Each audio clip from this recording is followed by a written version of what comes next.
Hi, I'm Jeff Miller. I'm Anthony Navarro, and welcome to Talk Out Loud, where we share the LGBTQIA+ narrative, one story at a time. On this episode of Talk Out Loud, we're here with Stan J.R. Zerkowski. J.R. is the Director of LGBTQ Ministry for the Diocese of Lexington, Kentucky, and the Executive Director of Fortunate Families. He travels speaking about LGBTQ+ intentional welcome and ministry within the Catholic Church. At a young age, he was inspired by the Franciscans to help rebuild the church and went to work in music ministry. Over the years, he grew in confidence and was able to come out as a gay man while being part of a groundbreaking movement, catering to those patients marginalized with HIV and AIDS through the church. From that tremendous learning experience, he has continued to help the church bring dignity to those in peril. JR reminds us that by answering the tug at our hearts to love others, we are in turn loving God. Let's hear JR's story. We are so excited to be here with JR from Lexington, Kentucky. The Derby is normally coming up in May in the spring, right? The Derby usually comes up in May. However, it was in October this year because of the pandemic. And we are known for thoroughbred racing, of course. And our thoroughbreds, we are also known for bluegrass. And don't forget bourbon. Ah, yeah, Kentucky bourbon. Nice. We have the Bourbon Trail here, and it's through what we call the Holy Land of Kentucky.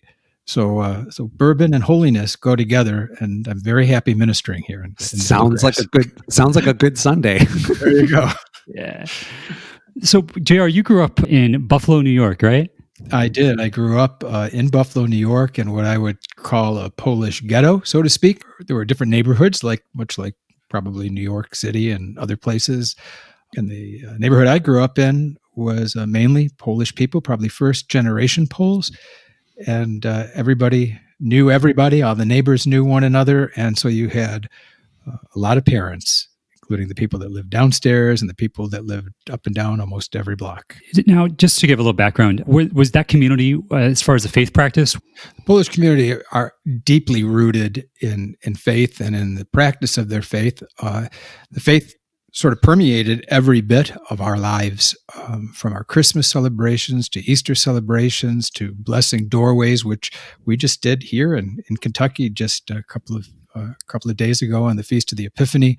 The faith really was central to life because, don't forget, the people that came here, the first generation, were emulating those that came here from Poland. And those people that came here from Poland, like my grandparents and great-grandparents, they were under oppression. And so the faith sustained them during those years of oppression. And so therefore it permeated every bit of living. And that was translated to life here in the United States. And so we were the beneficiaries of that deep and abiding faith that permeated every bit of life. Yeah. So that was instilled in you at a young age, it sounds like, then, as well passed on.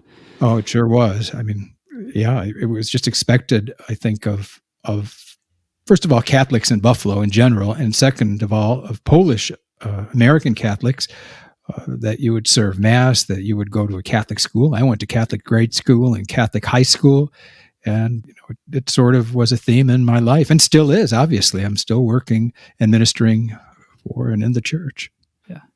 Yeah, JR, I mean, I can connect with, what you're saying and sort of that experience growing up in an Italian family and a predominantly Italian neighborhood.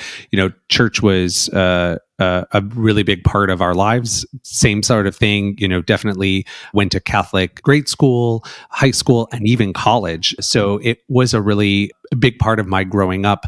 I'm curious, in terms of what that looked like for you as you were coming up, what was it like being within that community and starting to come to terms with who you are and your sexuality?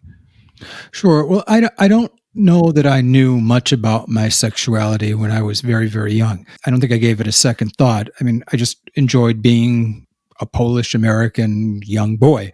I enjoyed everything about it. I enjoyed the things that we did that were faith-centered. I enjoyed the things that we did that were culturally centered. And it was just interwoven. They were the faith and life and culture and everything were interwoven.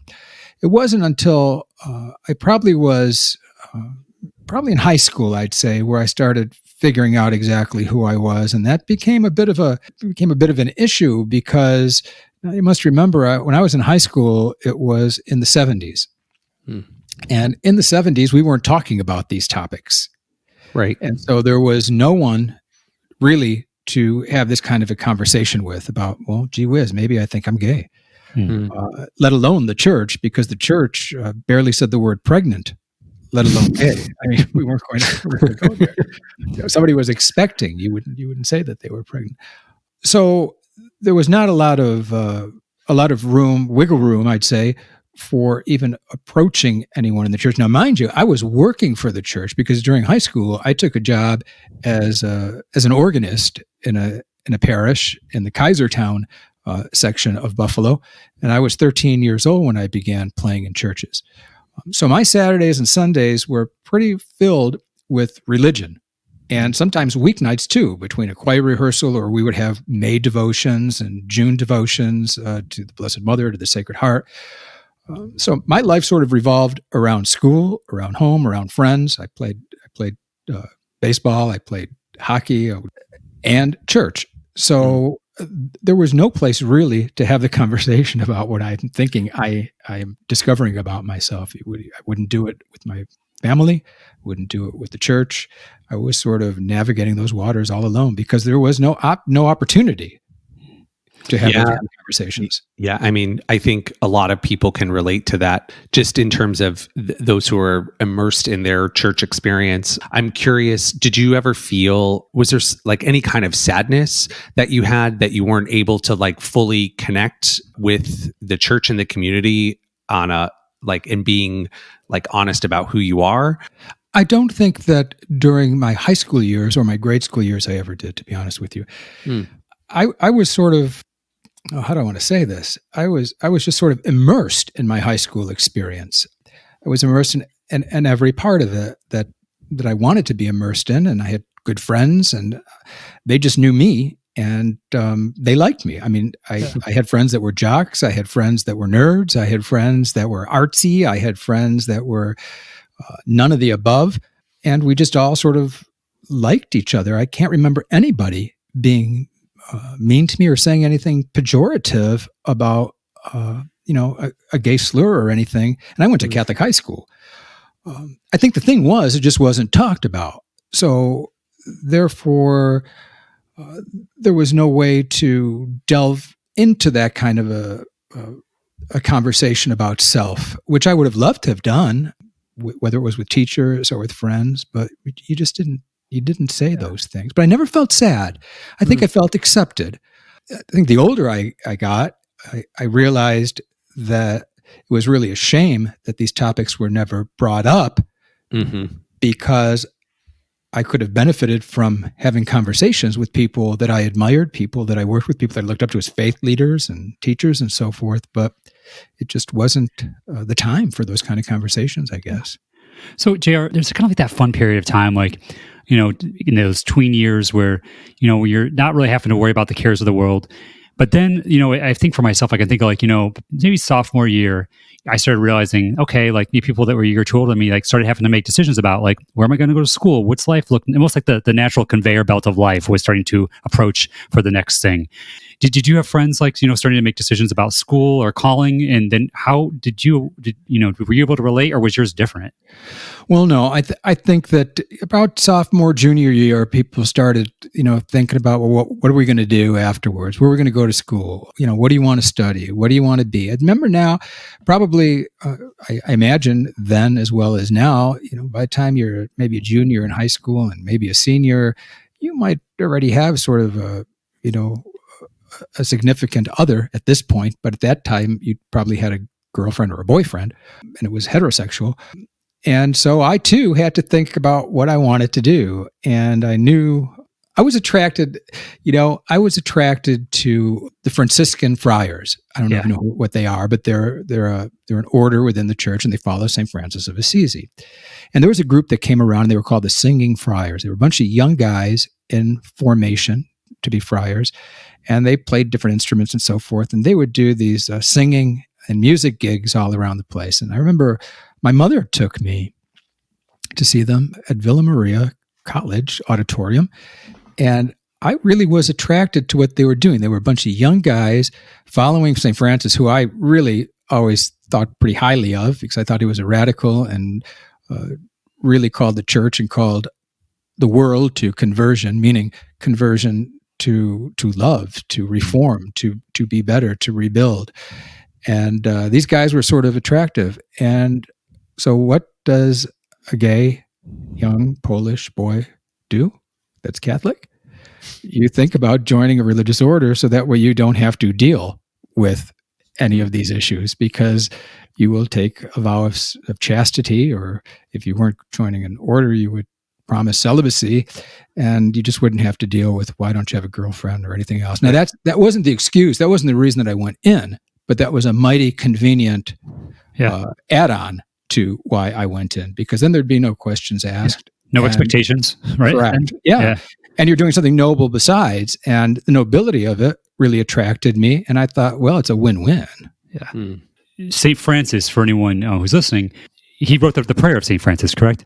Well, we don't know if he actually wrote that. It probably was attributed more to his life than him actually writing it. But he lived in the 1200s, and he was rich, and he wanted to be a knight. He came from a very affluent family, and he gave up everything to sort of identify with the poor and with those that were on the peripheries and those that were on the outside. And he called the church to reform. And he had sort of a come to Jesus moment where he went to this little church and he heard this crucifix speak to him that said, "Go, Francis, rebuild my church." And he started putting stone after stone, but that's not really what he was called to do. He was called to rebuild it more in the image of the inclusive God, Jesus. It sounds like that there was definitely identification with the actions of St. Francis that would call to you as well, too, right? Absolutely, from a very early age. And I think that was instilled in me. Again, now let's go back to what I said in the beginning about the Polish American culture. You know, I called it a Polish American ghetto, and I did that purposefully. I think we all looked out for one another. People cared for one another. There was a giving of self and a sharing. People shared whatever they had. And so that sort of, dovetails really well with this Franciscan spirit of rebuilding and restoring the dignity of others and sharing what one has. Poverty doesn't necessarily mean you have nothing. It means that you ascribe nothing to yourself because it's all gift. And perhaps we should be all ascribing to poverty where we share whatever we have with others. And that was really attractive to me. Yeah. So where did that? So you finished high school, and did you follow the Singing Friars, or where did you go next? I did. After high school, I left. I graduated in June, and in August of that year, I was 17 years old, and I joined the Conventual Franciscan Friars, and I made my novitiate in Ellicott City, Maryland, which was a year and a day of seclusion, and we had 24 young men in my group.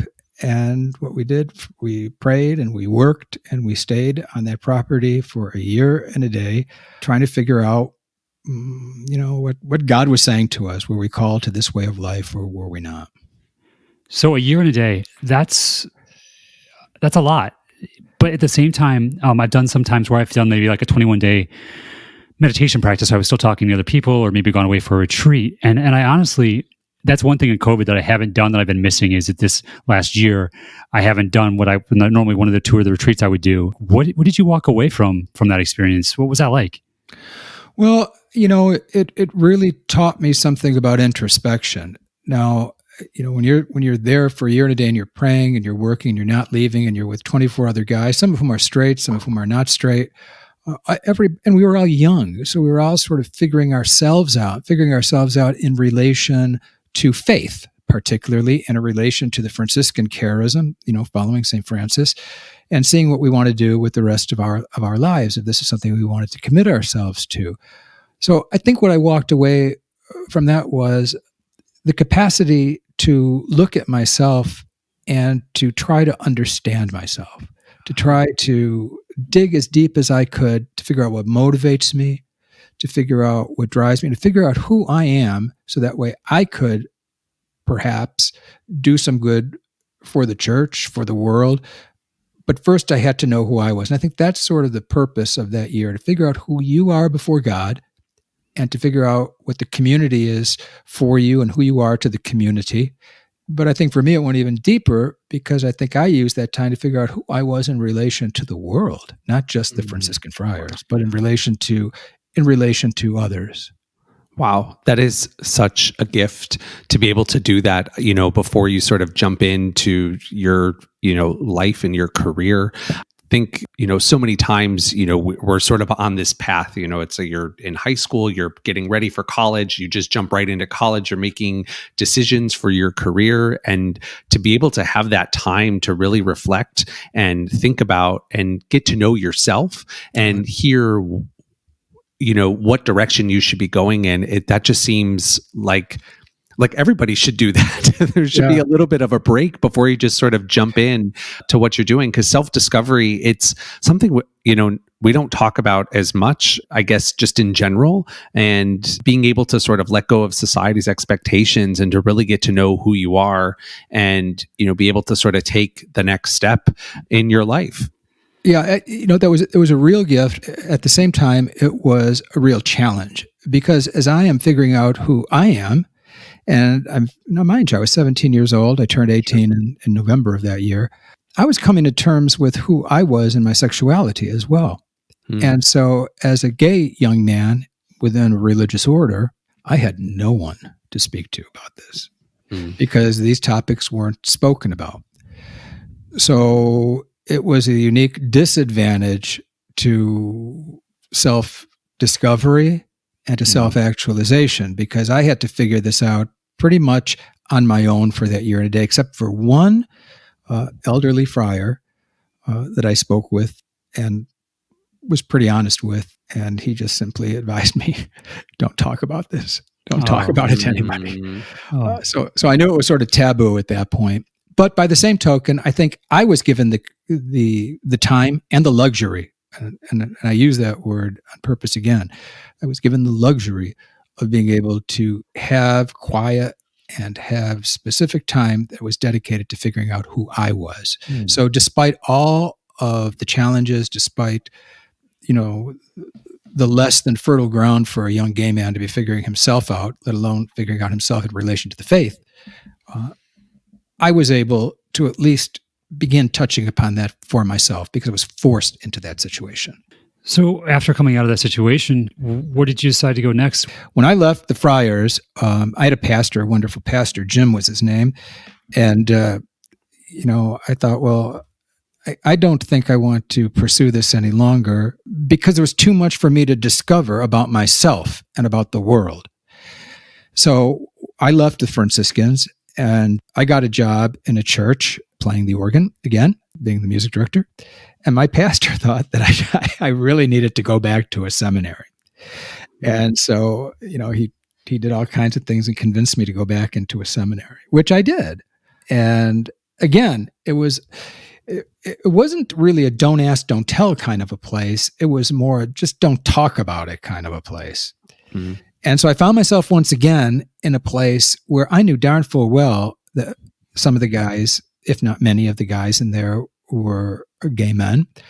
But again, nobody's talking about it, and nobody's helping us understand ourselves. Nobody's helping us to move forward, unless you were doing it one-on-one in spiritual direction. But there were never like group support chats or conversations that would happen in class or in larger forums where we could hear one another's experience and maybe learn how to responsibly be gay priests or gay men or anything else.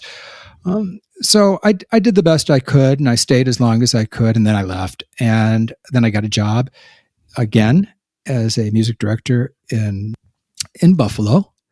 And I was at a Polish parish, and an interesting thing was I had a very, very conservative Monsignor that was my boss at that point, and he was known as sort of no nonsense. He was a heterosexual man, no doubt about that. And we worked together for a couple of years, and I think there was no doubt in his mind that I was a gay young man. But just as a side note, I kept in touch with him for all the years after I left that parish. And don't you know, he called me up one day, not too many years ago, and he asked me if I would deliver the eulogy at his funeral. Wow. And that was because of our relationship, I think, for all of those years, a relationship of honesty. You could not have had two more different men put together and said, go work for the church and make the parish work, and then remain friends for decades. It really shocked me when he called me, and it was an honor to do that, because oftentimes at a priest's funeral, the person that is going to deliver the eulogy or the address or whatever you want to call it in secular terms is another priest. And I think he floored everybody when I marched up there to give the talk at his funeral. And I think that really spoke volumes about the possibilities in the church, the possibilities of two very, very different men coming from two very, very different experiences. I don't think anybody would label me conservative, not that I deserve a label, nor does he, but if you had to assign one, I would say that he was a very, very conservative Polish Monsignor. And here I was, anything but that. And there was a mutuality and a care, and dare I say, we loved one another. And he knew that there was one person that would do him justice in the end to speak about him. And I think that just speaks volumes to the possibilities in life. Yeah. Even when we think someone is very different than ourselves, and perhaps we're fearful to enter into that even cautious rapport. If we enter into it, and if we, just immerse ourselves in the moment and do it with authenticity and integrity, look what can happen. Yeah. It's beautiful. It's showing people who you really are and being able to connect on not who you are, but on your commonalities. And I think so often, we say this on the show here, is that, we're really not all that different from one another when we really sit down and we get to know one another. So I think it's just a beautiful testament to, yourself as a person and how you're connecting with other people, in the church and in the world. Yeah. I have I would say a friend of mine, Father Jim Martin. He's the one that wrote the book, Building a Bridge, about LGBT Catholics and so forth. And he always says there's no us in them. Mm-hmm. There's only us. Yeah. And that's true. And I think if we navigate the world that way, we really can impact it in incredibly powerful ways. When we start to other people or them, that's so distant from ourselves, and it doesn't allow our hearts to touch, I would almost say, Well, it puts up a wall immediately, because and again, of course I'm going to be a person that's going to be talking about, church people and quoting them, but like the Pope just said the other day, you can't claim to be a Christian and be one who builds walls. That's pretty powerful. Yeah.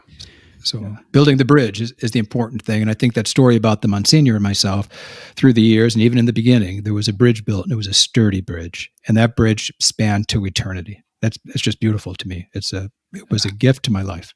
Yeah, that's a really important story. I can think of other people like that in my life where it would have been, people would have thought like, oh, these two would never be friends. And I've had fast friendships, and sometimes they've taken longer than others to develop, where it's just been like, a chance meeting. And honestly, I think I cherish those relationships because I have a lot of like-minded people that I surround myself with. And it's those unexpected friendships that have come into my life that have been special in a different way, if that makes any sense at all. It sure does. And every time in my own life that I look back at significant defining moments, I see that exact same dynamic happening, whether it was there in Buffalo or it was in Florida or it was here in Kentucky, or no matter where it happens to be. It's the exact same dynamic. I think that's why we say that our God is a God of surprises, because we are always shocked where grace abounds. Yeah. That just makes me smile. That's beautiful. We know that you're in Lexington, but you just mentioned South Florida. What brought you down to South Florida? And what time? Was this the 80s? What time period was this? Yeah, this was 1985 when I left Buffalo to go to Florida. Now, remember the Monsignor that I just talked about in this parish? So I sort of did him a little dirty. I was very happy there, and he was very nice to me.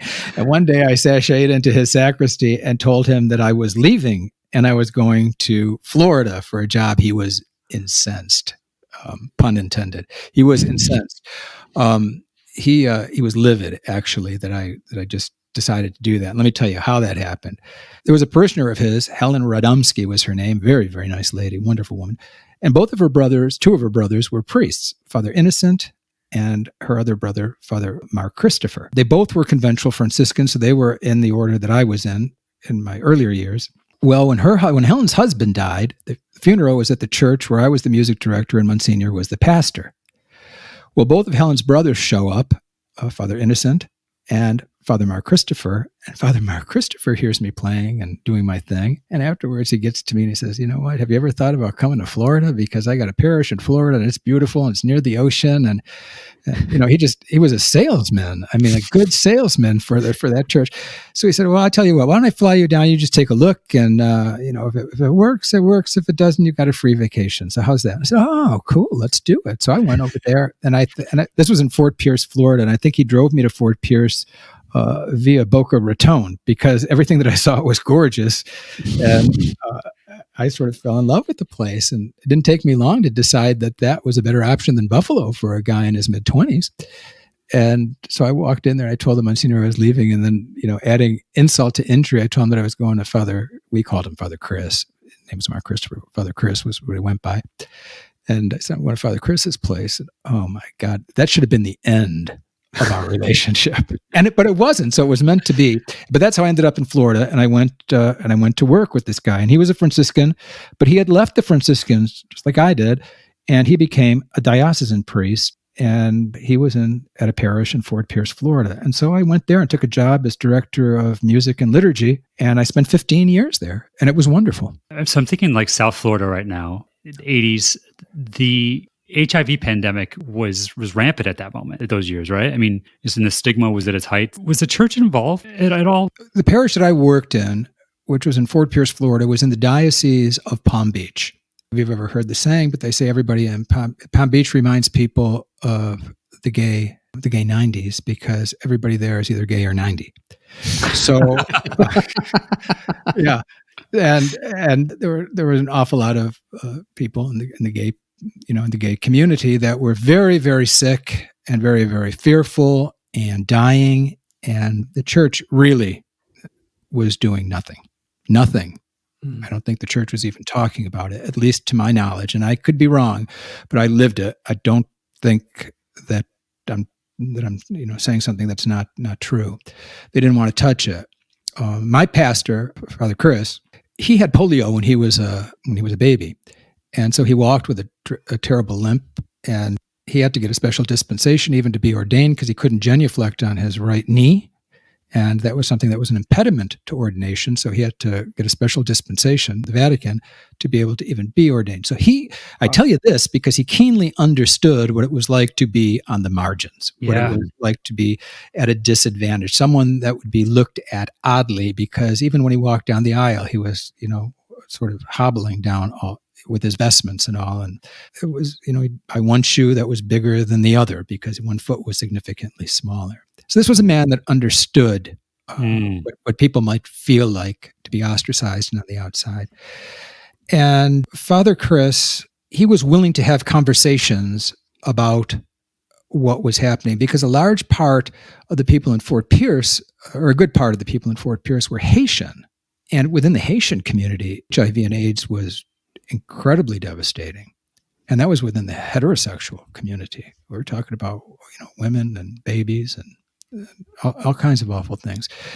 So, we approached this topic, and Father Chris would always pray for those who are sick and elderly and handicapped, for those in prison, for those who are alone, and for the many people suffering from AIDS, which was just incredible to hear at Mass. And he would say that at every single Mass. Well, we had a high school and a grade school there, and we had hundreds of kids in both schools, very large schools.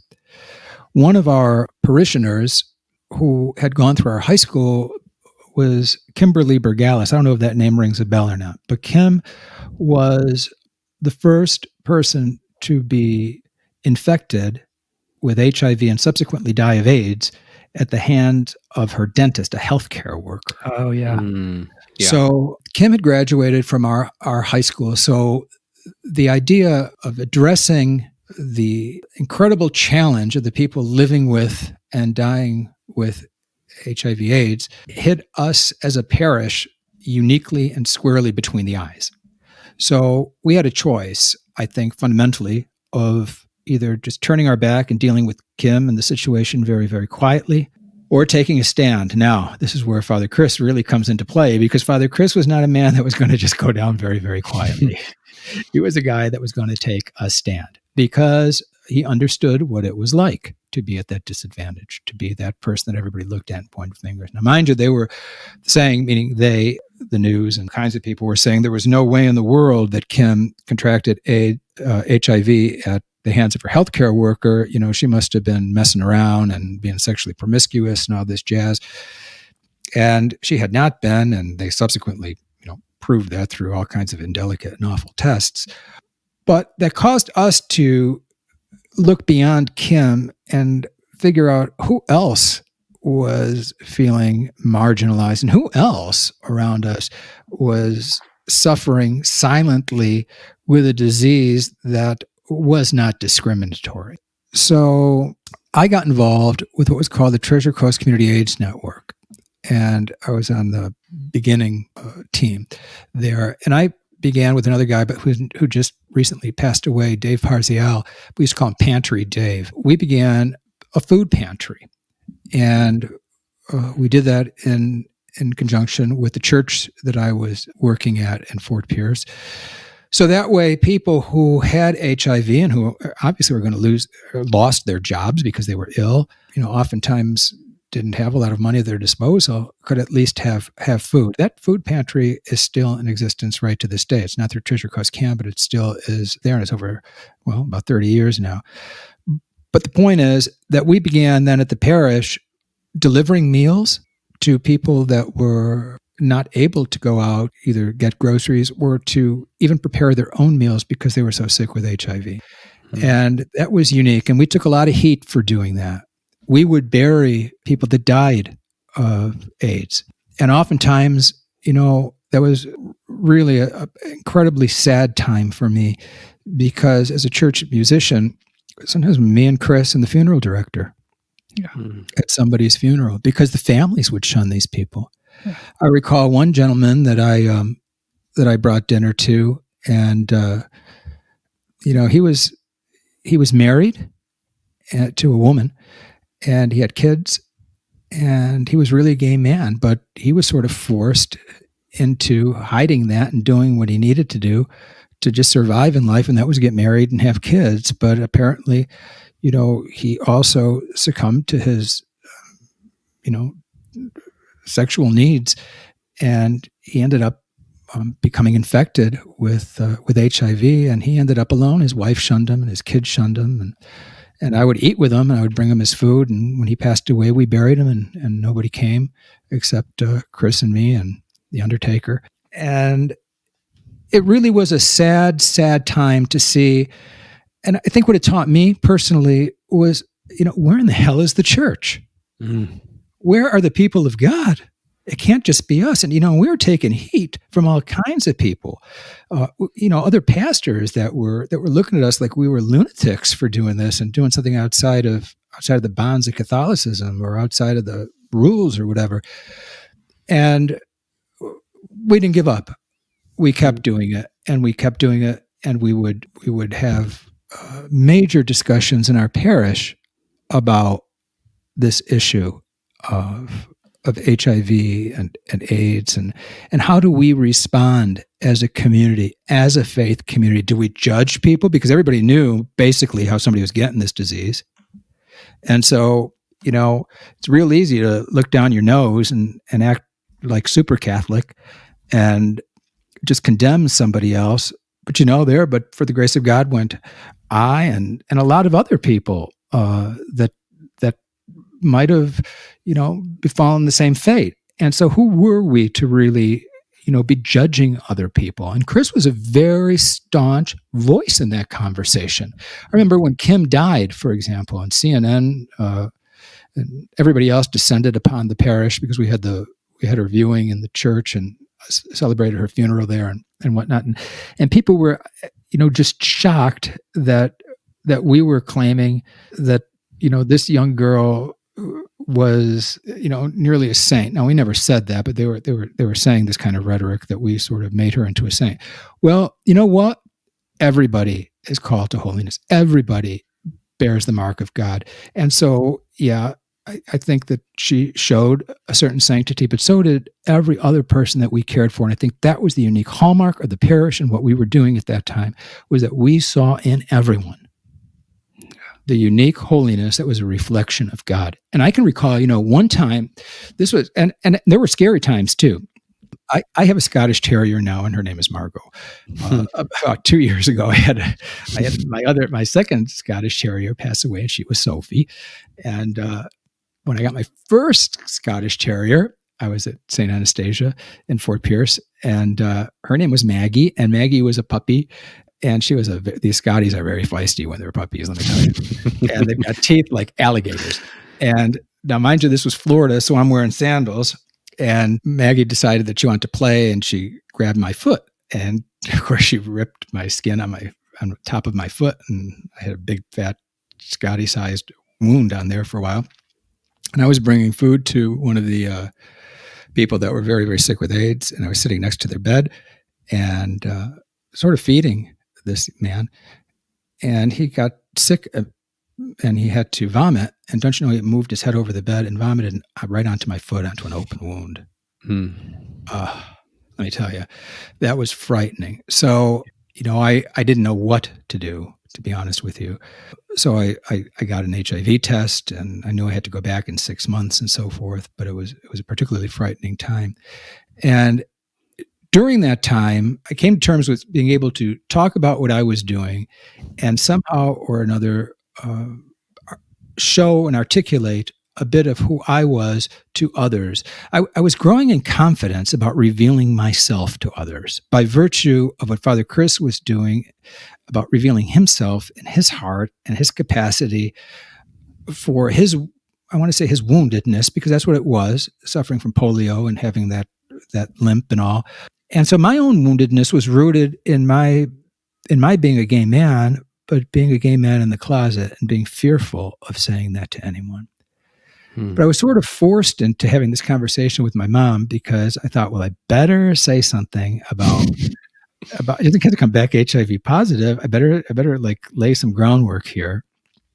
So I remember calling her up one day and I said, well, I had a little bit of a problem. Maggie bit me and she ripped my skin, and I was delivering dinner. And she said, well, why are you delivering dinner to these people? And, you got to be careful, and you're going to, because nobody understood it. My mother's a wonderful woman, but nobody understood. I mean, remember, people didn't know if you were going to catch this through the air or saliva or touching things or whatever. So this was all new.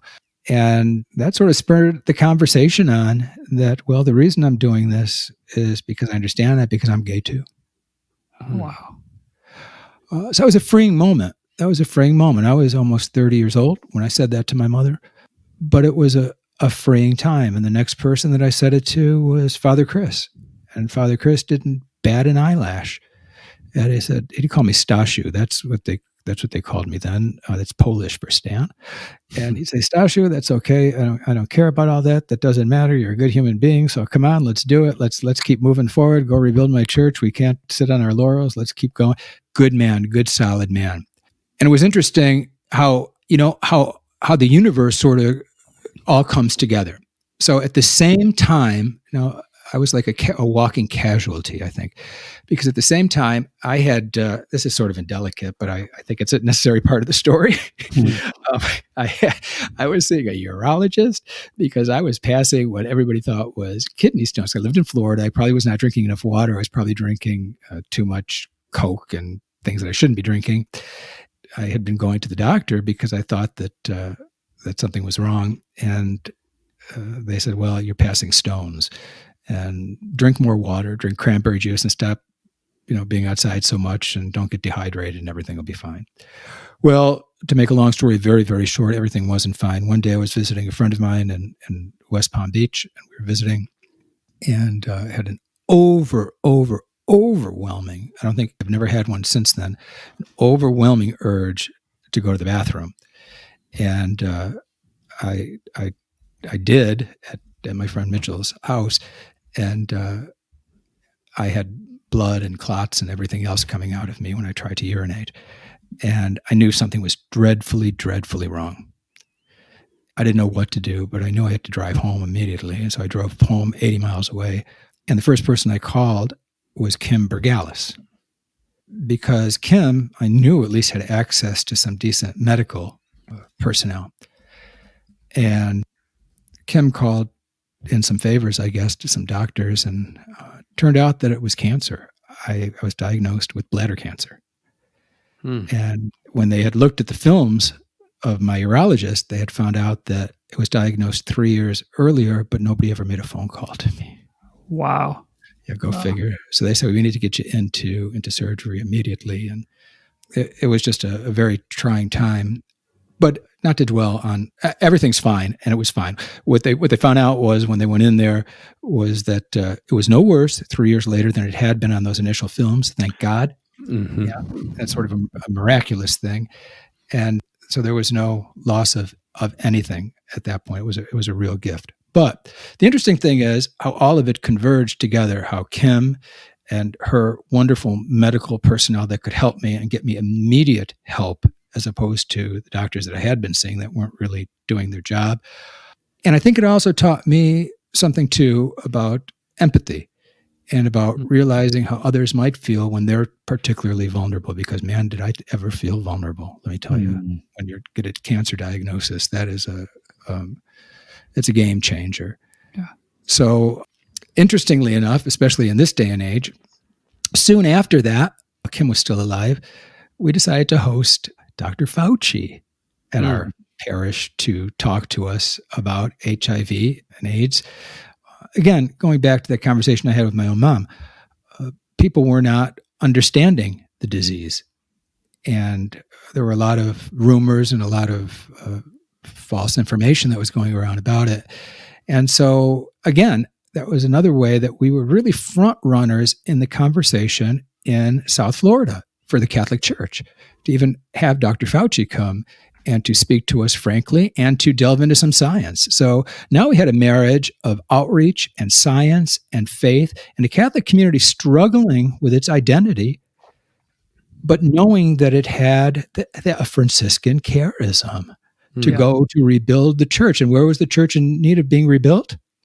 In those people that were on the margins, that were sick and dying alone, that we were taking care of. And so I learned, from Father Chris and from being there for those 15 years, how to take chances, how to look at a community and say, where are the needs, and to listen to where the needs are, and then to not be afraid of moving forward. And I think I tried to translate that into myself too. How can I not be afraid of who I am? And how can I help rebuild who I am by virtue of faith and the community, and understanding them, meaning the community, and they understanding me? How can this happen? Yeah. And I didn't have an answer, but I knew that I could be more myself, which was really freeing. Like, for example, I had a big choir there. I think we had about 30 people or so, and a children's choir too.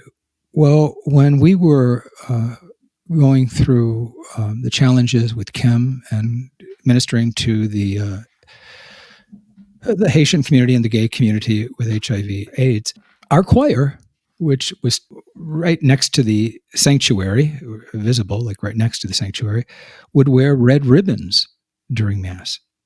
And so would the children's choir. Now, I mean, that sounds like nothing now, but back then, that was huge. It was a big deal. For sure.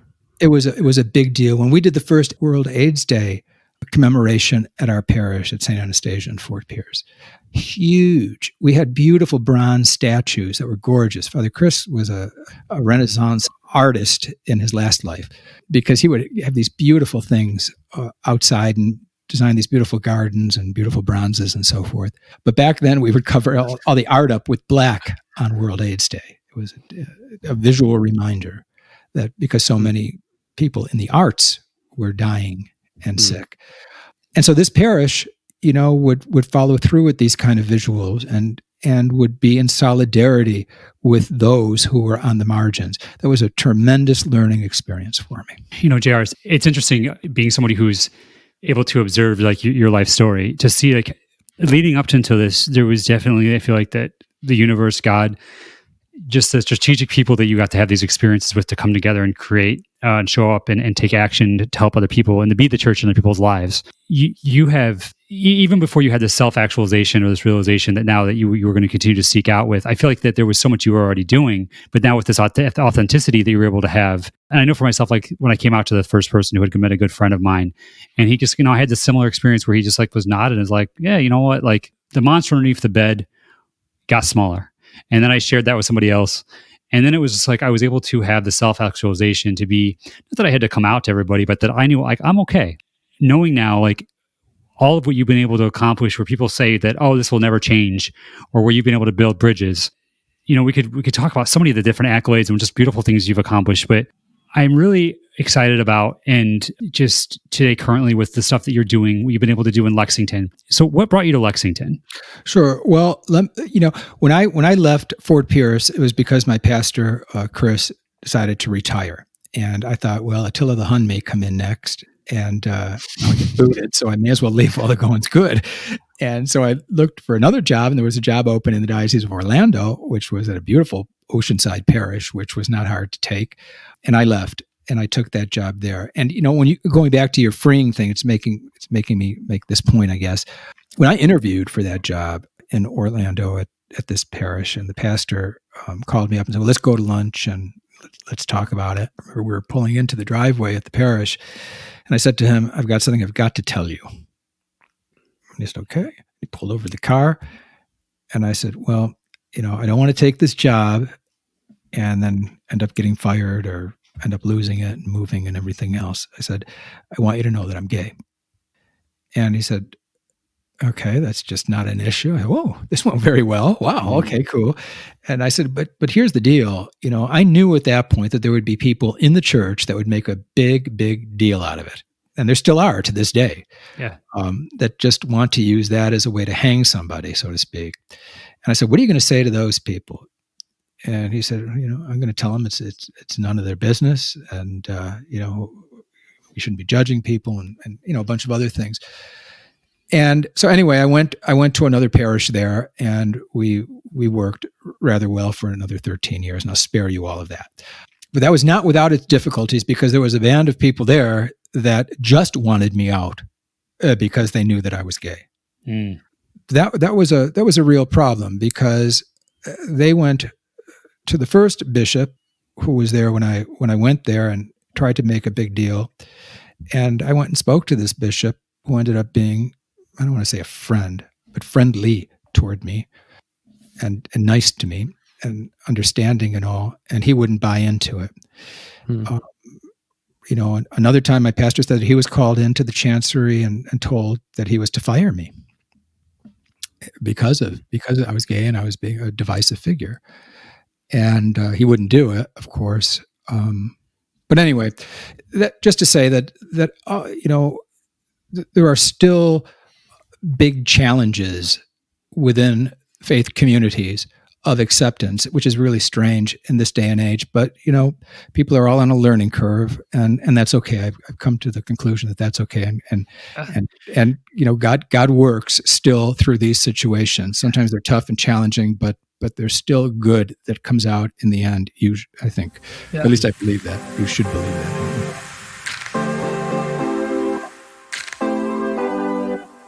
I know so much of the work you've done with people who were dying of AIDS and with people that you work with today involves dignity. And where in my life experiences is like where I think I can't speak for the church as a whole, but for us, when it comes down to, it's like, okay, so where do we draw the line on what is like, can I serve in the church? Can I marry someone? Am I, if God is in all of us, right? Like being able to look down upon that person, and it's like, so wait, so is it, if I'm celibate, is that okay? Like, and what I've realized is this gentle, hand holding and relationships where people are having real life experiences, whether it's with myself and Anthony as two married men, where I see like the quandary it puts them in, where they have this experience with us, and it's just like, then they don't know what to do with it. Right. Does that make sense? Oh, it makes perfect sense. I think that's how people approach me and have approached me, just as one person, let alone, y'all as married men. When you said the dignity of the human person, when I was in that parish in the Orlando diocese, we were worried about people in Appalachia because their dignity was severely compromised. They didn't have the basics. And they weren't getting the basics. And I would organize these huge outreaches and so forth with the pastor and with the parish. And they were huge. And they went on for years, and they're still going on, thanks be to God. But the point was that the dignity of the human person was at stake. Where are we looking? Where are we finding the dignity of the human person in peril? That's where we should be reaching out. So when that pastor left in the Orlando diocese, I decided I was leaving too. But we had, I think, 4 hurricanes in a row just a couple of years prior, and we lived near the ocean, and there was no way in the world that you could get insurance. And I thought, well, we got to get out of here because you have to insure what you have. Otherwise, you'll have nothing if something else comes. And we only could have an insurer of last resort. It was just a mess.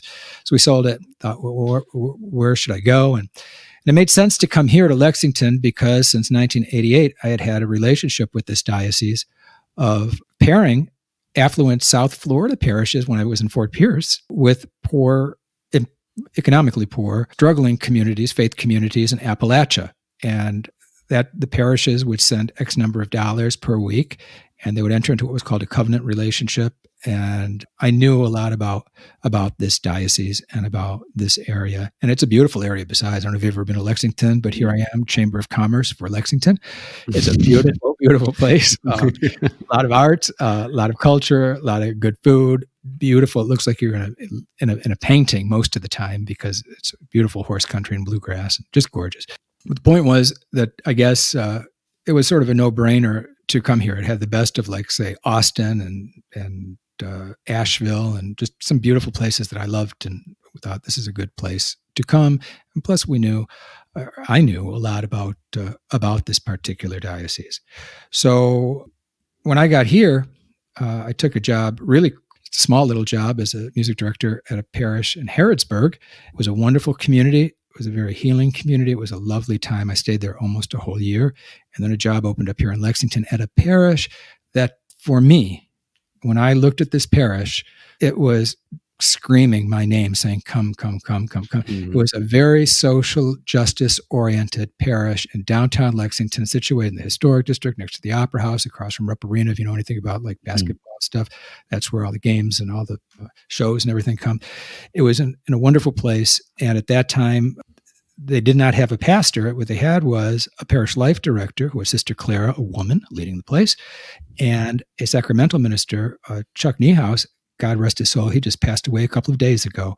And they really were the embodiment of everything that I had lived until that point. And I thought, oh my gosh, I cannot believe that they're looking for somebody. And they just wanted a music director. And I thought, okay, that's getting your foot in the door.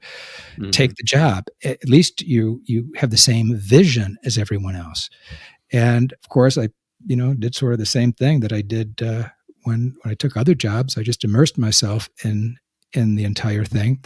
And I worked for several years observing and learning and just doing the best that I could. But I didn't think I made a big impact until Pulse occurred, the Pulse Massacre. And I was working as a church musician there, again, their director of music and their director of stewardship. And that occurred on an early Sunday morning, like in the early hours of Sunday morning. And I remember waking up Sunday morning, and before I went to my first Mass, I looked on the web and at the news, and I saw that this had happened. I was just mortified. I couldn't believe it. And I also couldn't believe that it was, so close to a place that I worked, right, for 13 years prior to coming here. And I guess I was just, I was stunned, number one. But number two, I went in that morning and did my Masses, and I was disgusted.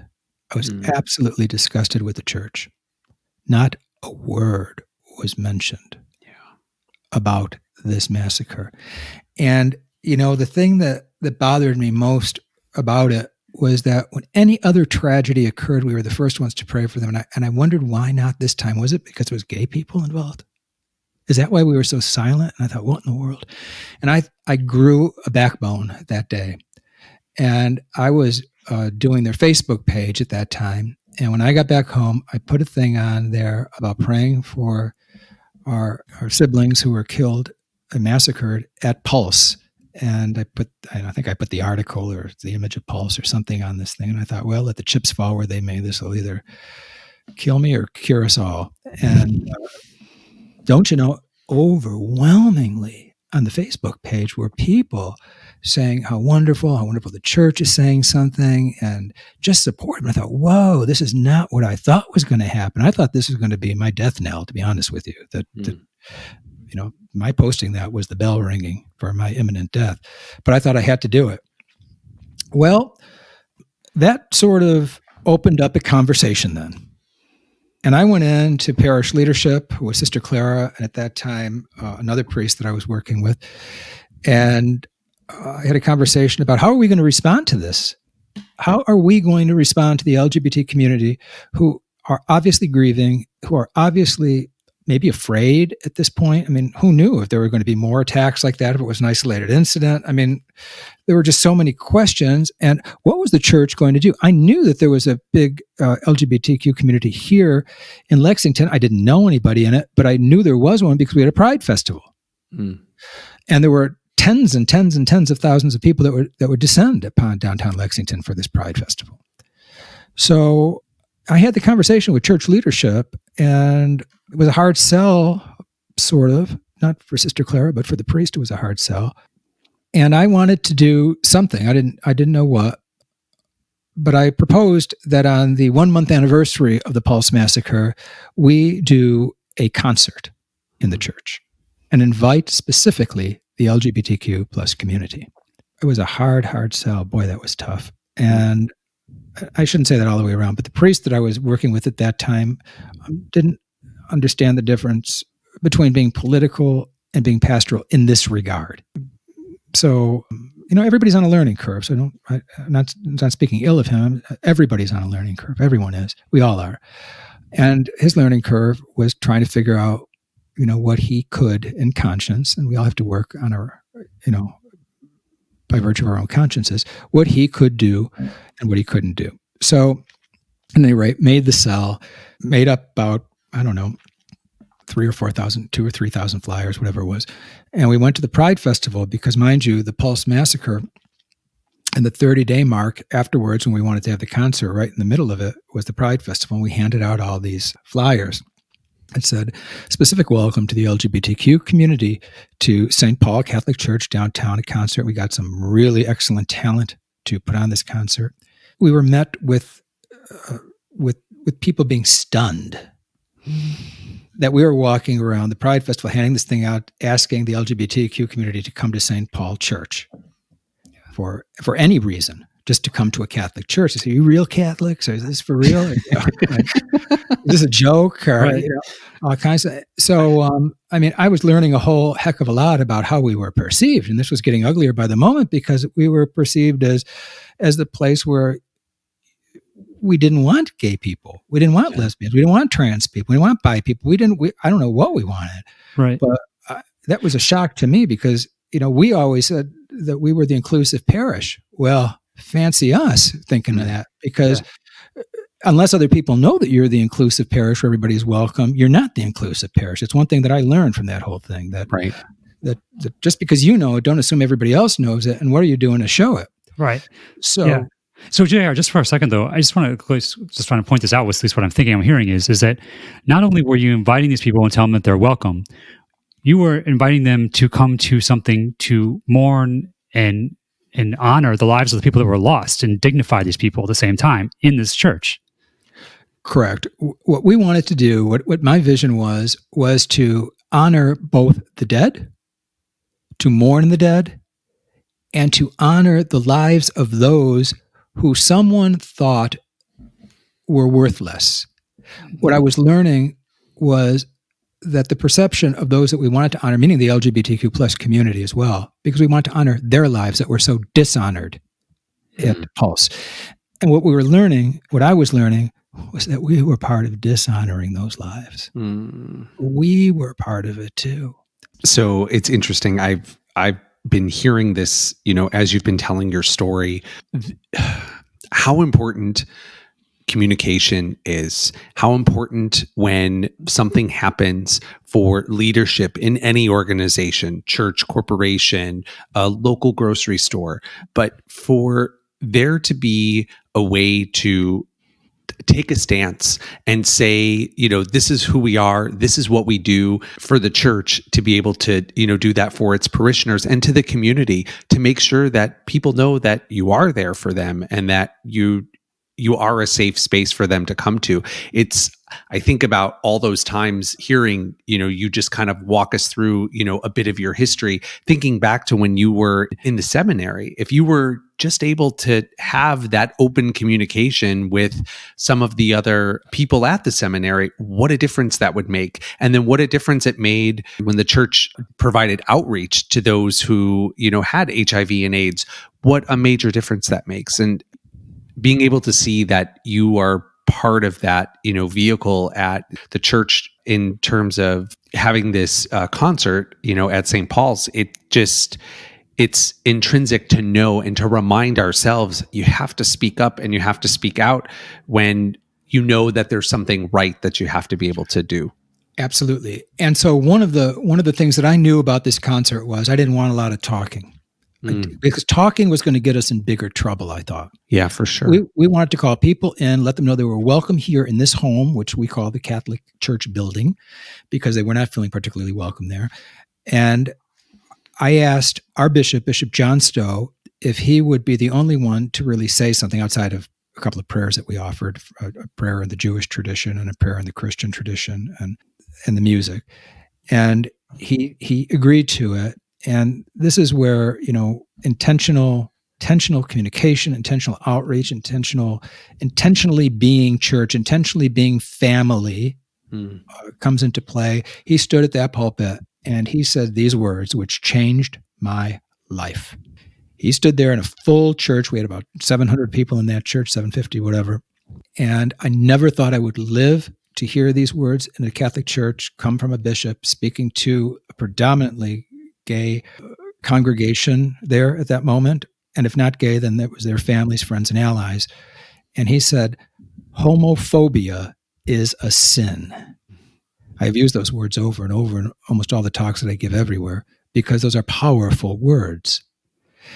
I don't think anybody had ever said that before in the church, let alone say it out loud. That changed lives. That changed hearts in that instant. After that concert, we had a time of fellowship afterwards with some food and drink and so forth. And it was supposed to last a couple hours. It lasted many hours. And we heard all these stories about how many people, were so alienated by the church, and horror stories about what priests told people, you don't belong here. If you're gay, get out. One guy, after he made his confirmation 30 years earlier and decided to tell his priest that thought he was gay, the priest said, well, then you better find something else to do on a Sunday morning because you're not welcome here. Go figure. All of these people, we learned that some people came to the concert and couldn't stay in the church. They had to leave because they were so repulsed by just being in the Catholic Church after the treatment that they had received from different members of the Catholic Church or from priests. Some people couldn't get out of their cars in the parking lot. They drove into our parking lot and thought they couldn't even walk on the campus because they were just either fearful or filled with anxiety or whatever. We learned so very much about the pain that was out there. So many people that were just so hurt, and other people that were just incredulous that the church was doing this. Yeah. That the church was doing something. We had this big banner there, an 8x10 banner that I had everybody sign and that I subsequently took to the Pulse Memorial in Orlando a couple of weeks later. And hundreds, and I think thousands of signatures were on, including our bishop's signature on it. That so moved the LGBT community. Not too long after that, I met with our bishop and I said, met with another friend of mine, Father John Curtis, and we had proposed the idea that maybe we should be thinking about intentional outreach in the diocese here for LGBTQ persons, as in LGBTQ ministry. And the bishop said, well, do you guys have a plan? No. No. But we know there's a need, and we do believe in the Holy Spirit. So maybe God's got a plan, and we're happy to cooperate if we don't get in the way. But at any rate, we got permission to begin an LGBT ministry at St. Paul Parish.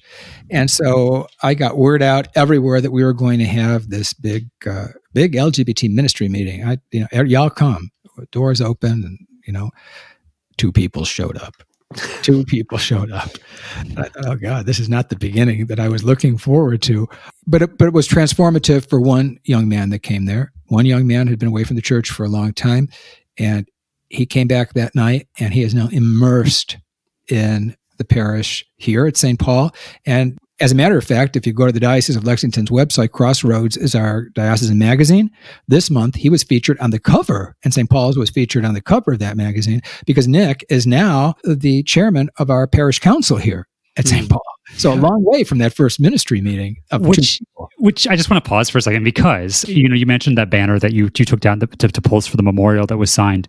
I've been on the diocese website, and literally currently, as we're recording this podcast, it's the first thing that pops up on the banner for the diocese, and I'm just like I just have to smile and be like, wow, just because I honestly, 20 years ago, I wouldn't have thought that was possible, to be honest. Yeah, that was we did that the second year for Pride. The first year was the Pulse, handouts, and the second year I designed that banner and had it out in front of our church. Well, I was either a saint or I was just the biggest evildoer on earth, depending on who you talk to and who you look at the media, because of that banner. But what it did do, it put the word out there that we were not afraid to take a stance and to say, yes, St. Paul Church, historic St. Paul Catholic Church, is going to be a safe place where LGBTQ persons, their families, their friends are honored, are respected, are treated with respect, compassion, sensitivity,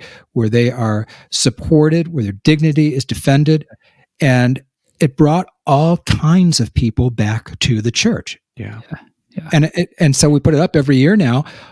And we also, in the ministry that I do, I give them to other places too, where they can use them in Louisville and in other places. So that way other people can see an intentional welcome. So should I go on? No, yeah. It's just to me, it's like, is it one moment of truth led to another moment of truth that has the ripple effect of what your calling has produced in other people's lives. And obviously, you've had wonderful people that you have come together with to accomplish the things that you've done as well, too. But then being able to go on that website today and see on the banner of the website now with that article where Nick is on the cover of that magazine, honoring the dignity and celebrating and what we can accomplish together. To me, it just feels like that so much healing has been done. The amends that have taken place with your church and sometimes we would want to avoid conversations that could be uncomfortable. But when we're quiet and we don't speak the truth, that's why I love the St. Francis prayer myself. It's like, because sometimes I question that because I like to be a peacemaker. I like to show love. I like to show, what love looks like. But it also in that prayer, it talks about, to speak truth when there's error.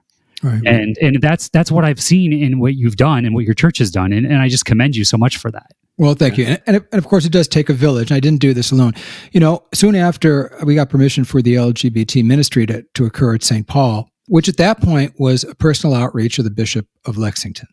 And it was at the parish that I was working at. But one of the things that I did was I put together a group called Together on the Bridge, of LGBTQ family, friends, and allies, straight allies and straight family and straight friends. Because I knew that it was important within the church and for the conversation to go forward to have our straight people and our straight parishioners part of that conversation. Because, really, I had to be honest in looking at this. If I was promoting this and as an out gay man, people would say, well, you got an agenda. And that's usually the default, accusation. But I knew that they couldn't say the same thing for parents and for the straight allies and family and friends that were coming together, because their only agenda was that their daughters, sons, brothers, sisters, family members, and friends were loved and respected, and that they could find themselves to be good Catholic Christians by virtue of their inclusive love. And so that was tremendously helpful. So as this ministry progressed, we outgrew the living room at the parish house, and we had to go to a place called the Plantery, which is a big sort of warehouse kind of thing where nonprofits can meet, and we would meet there monthly. And we were attracting people. Now, this is really counterintuitive, to be honest with you, and no one would expect it. But right now, as a matter of fact, and for the last year, I'd say, we have people coming to us that are not Catholic, that see what we are doing at the Catholic Church here at St. Paul, and they are wanting to discern whether or not they should join the Catholic Church. Now, how many gay people or lesbian people or trans people or bi people do you know that want to join the Catholic Church? So it goes to show that when we do intentional outreach, when we love like we are supposed to love by virtue of the gospel that we preach, it's attractive. You remember, I mean, Jesus said that, didn't he? He said, you know, they're going to know you are my followers by the love you have for one another. Now, Jesus was brilliant because he knew that love we had for one another would be darn attractive. Yeah. And so the attraction is still valid all these years after Jesus. Right. And not too long ago, it was July of this past year, I believe, the LGBT ministry at the parish became part of the diocesan structure of the Diocese of Lexington through the Peace and Justice Office, and it is now the Diocese of Lexington LGBT Ministry. Wow. So now the conversation goes beyond St. Paul's, which it had anyway. St. Paul's is now in the diocesan plan, in the diocesan strategic plan. It is now a model for other parishes for LGBT inclusion and LGBT ministry. I mean, that's how far we've come from nothing at Paul's, not even a dang prayer. Yeah. So I think that it just goes to show that, at least to me, it goes to show that there is something else, and it's a capital S, someone, capital S, else, that is really orchestrating this. And all we have to do is be people that are willing to take the risk if we feel that the Spirit is moving, that we feel that, and if you're not a person of faith, then if you feel that energy of goodness, or you feel that tug of decency or love or whatever you want to call it, if we take the chance and we risk to act upon it, that then something divine, something cosmic, providence moves in and turns it into the miraculous. And that's what we've seen here. And soon after, in the midst of all of this, I got a call to be the first executive director of Fortunate Families, which is a national ministry. And now I travel, well, not during the pandemic, I travel via Zoom. So I'm sitting in the same spot 24/7 for the last 9 months. But normally I would travel about 1 week out of the month. And I would travel to parishes, dioceses, high schools, colleges, universities, religious communities, meaning religious orders and so forth, and help them to discern through days of discernment and visioning, through retreats, through parish talks, talking to parishes, talking to communities, to discern whether or not they're called to begin intentional LGBT ministry, how they can become their unique version of a welcoming and a supportive parish that celebrates our LGBTQ persons. And people will ask, they ask all over the place, well, why do we have to do that? I had a conversation last night with my aunt. And she says, well, JR, one thing I don't understand is, why do we have to do something special for the LGBT community? Why can't they just be welcome like everybody else? I mean, we don't mention everything about Polish people are welcome. No, we don't, as a matter of fact. And I said, no, but the Polish people were never told you don't belong in the church. Yeah. And if there was and here's the thing, and if there was Polish people that were saying that they felt unwelcome, then we need to talk about that. Absolutely. And I think that's the biggest question that I get everywhere is, well, why do we need to do this? You're shoving this down our throat. I'm not shoving anything down anybody's throat. I'm saying that we have a marginalized community that, look at the suicide rate of our youth. Yeah. Just this week alone, I got 2 emails from young people, 18 and younger, that have just about had it, and that are with the end of their rope, that reached out because they needed somebody to accompany them, because one gal was afraid she was going to be sent to conversion therapy because of her Catholic parents. Yeah, and she's at home at this point, and she's 17 years old or 18 years old, but she's terrified of that. She needed somebody to accompany her, and I found her. As a matter of fact, the woman I talked about earlier, Sister Clara, is going to accompany her and help her through this whole thing. And, please God, keep her out of torture therapy. And another young man reached out too this week. It was come from Catholic parents. This kid is frightened as all get up because he suspects that his parents know he's gay. And if his parents know he's gay because they're learning at home now and all of this, they're not really going in all the time to school. And so apparently they may have seen something, I don't know, a communication or whatever. And he's terrified that he's going to be tossed out on his backside and there's going to be a real Donnybrook because the parents are going to find out he's gay. And he said, maybe I should just kill myself and end it. This is what you hear. And is faith driving us to this? Is faith driving our young people? And if it is, how do we correct it? Right. And so that's why that's why our youth especially need to hear in our churches that we pray for LGBTQ persons. Yeah. We pray for people of every sexual orientation. We welcome them specifically. One thing that I pass out everywhere are these little buttons that have little rainbow hearts on them that say, we're Catholic. Those things are like magnets for people. Yeah. You wear one of those into a Catholic church somewhere, into a Catholic high school, a Catholic university, whatever. First of all, they're a novelty, and people go, oh, wow, what's that? You're really Catholic? Real Catholic? I mean, not French Catholic, real Catholic? Yeah.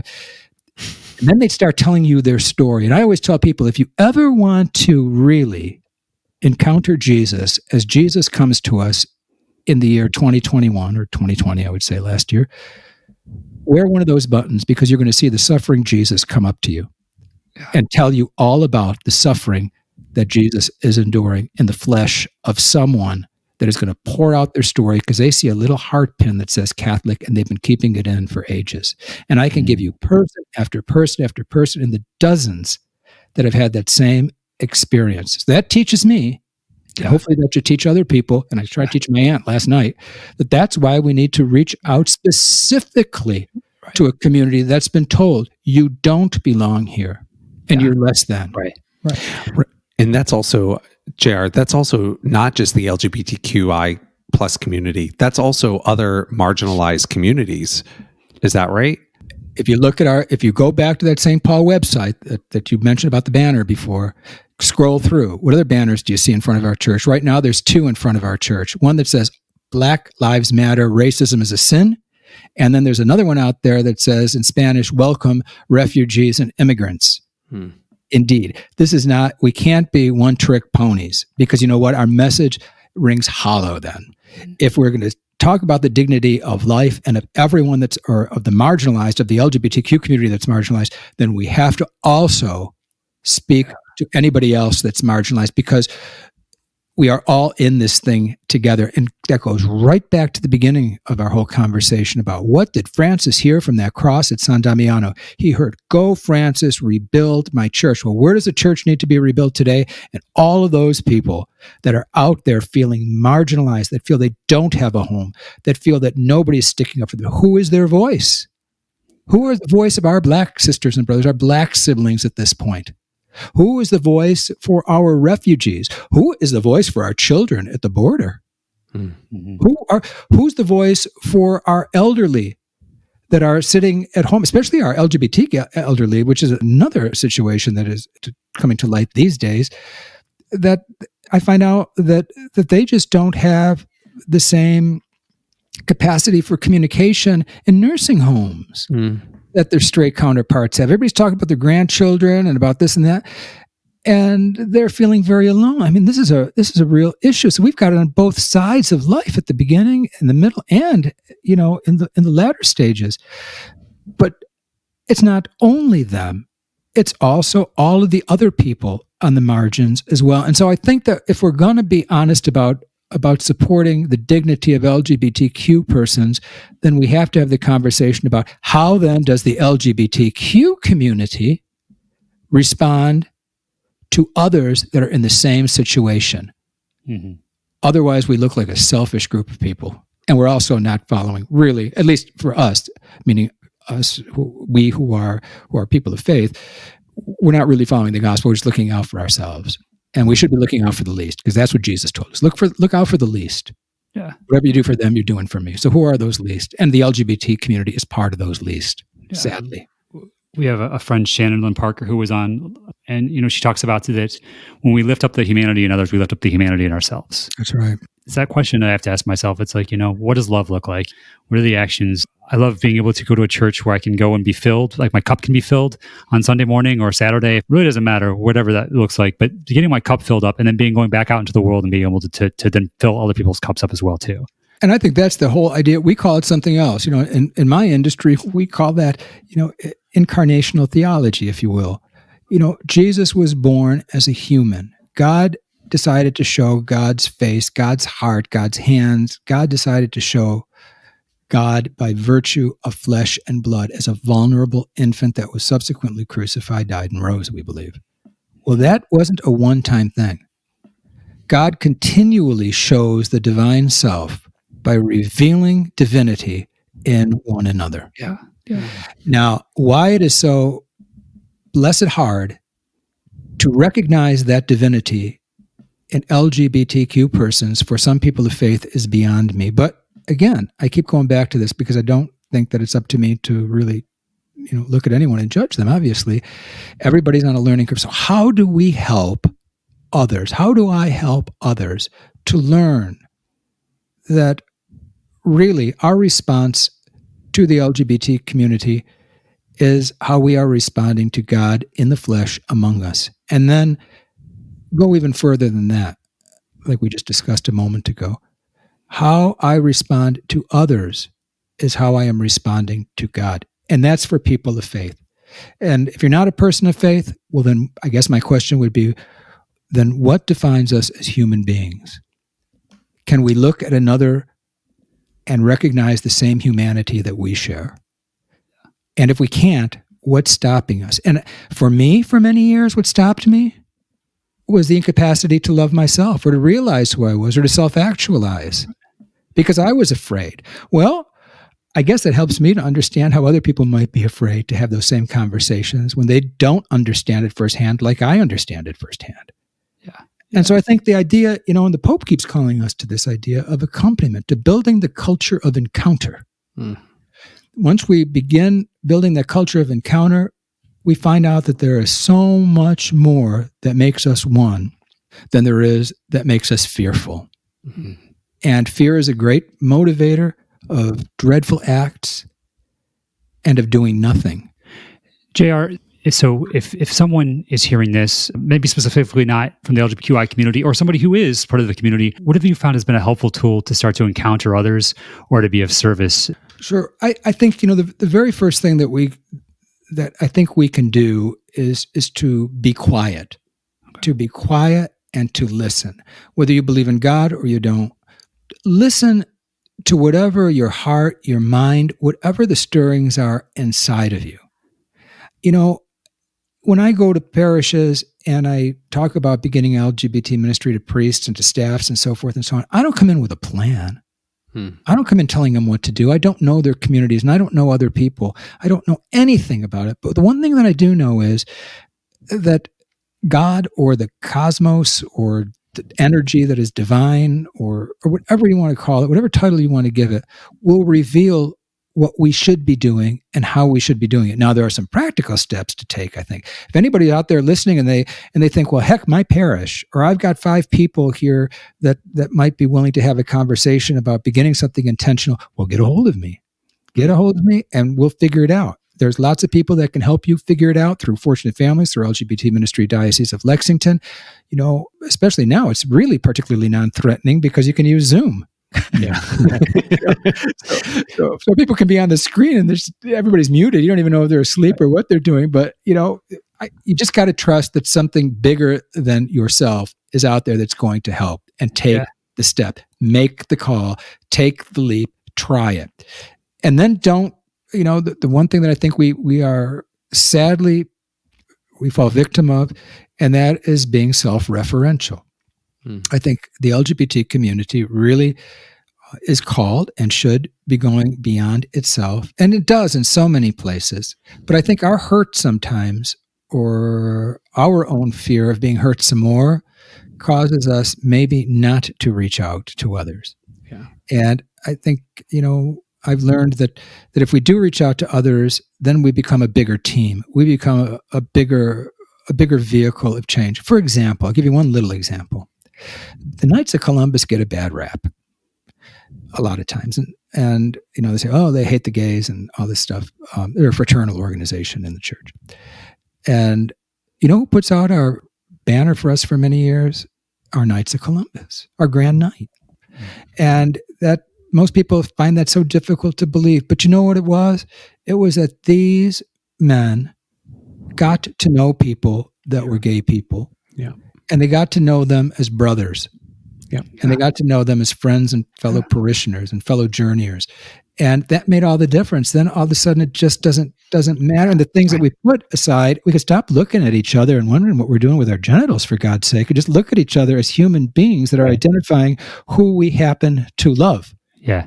Yeah. And I think that for myself is that I've been in conversations, and I'm guilty of this myself and can be, and I have to watch out for it, is like when someone then takes a good faith act that does something like that, that's an opportunity for me to forgive. Right. And not to go, oh, yeah, but 10 years ago or 2 days ago, well, that happened then. But what is the cosmos? What is Christ? What is the universe calling us to complete and to build, to lean more to, towards what are we becoming? Right.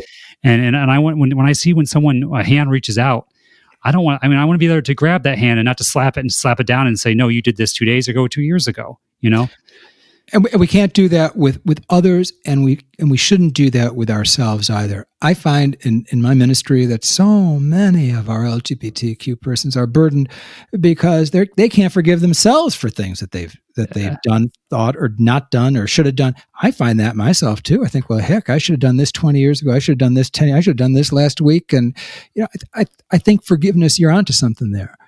We have to forgive and let go and look for that moment of rebuilding. Again, going back to that message of God, of Jesus to St. Francis, go rebuild. Yeah. And let's stop tearing down by what happened. Let's move forward. You say, okay, well, I'm suspicious. All right, be suspicious. Be cautious. But don't be so cautious that you then become the obstacle to progress and to rebuilding.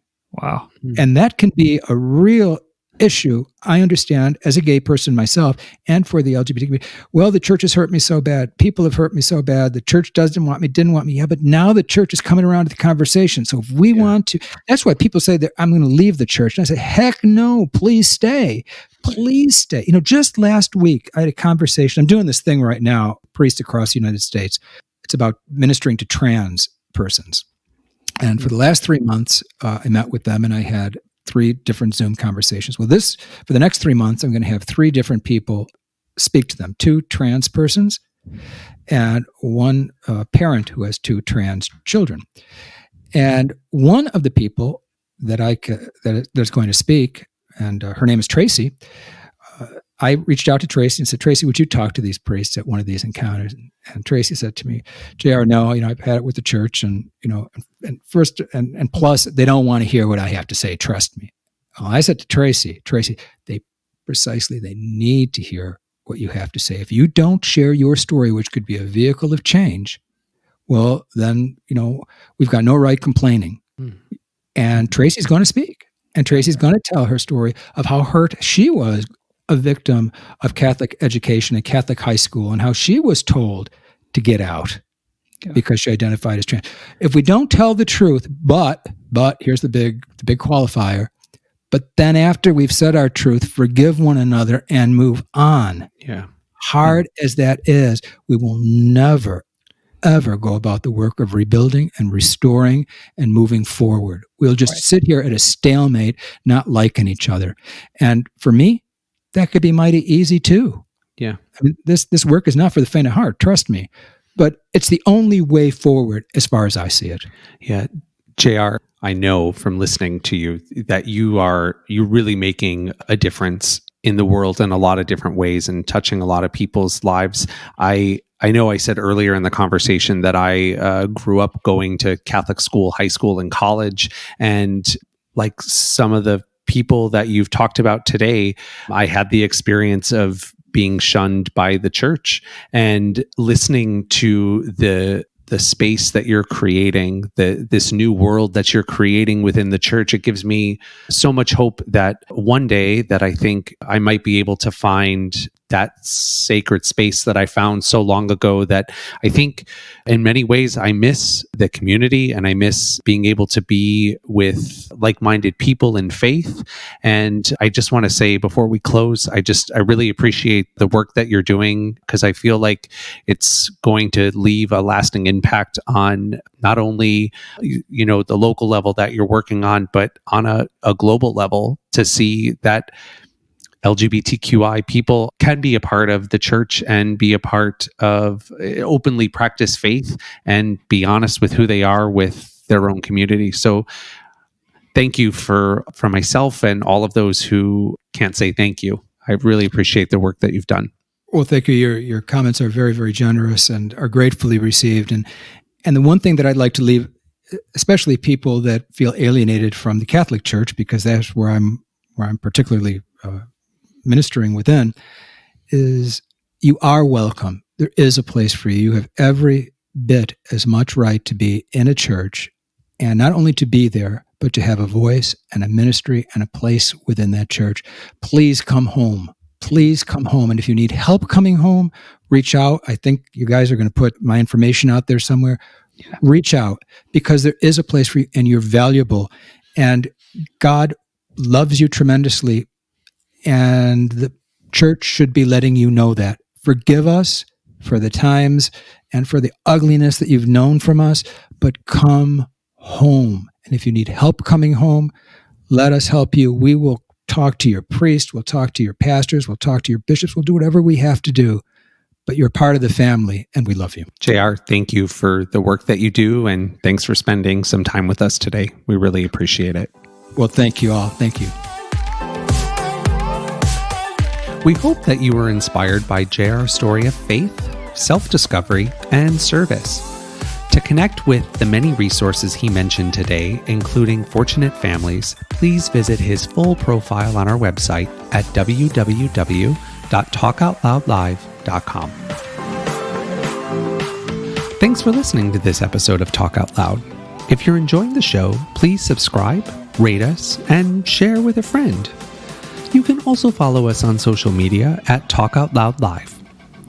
If you or someone you know has an inspirational story and a member of the LGBTQIA+ community, we'd love to hear from you. You can reach out to us on our website at www.talkoutloudlive.com. You can also get your official Talk Out Loud gear in our online store. Thanks again for listening, and remember to be true, be you, and to talk out loud.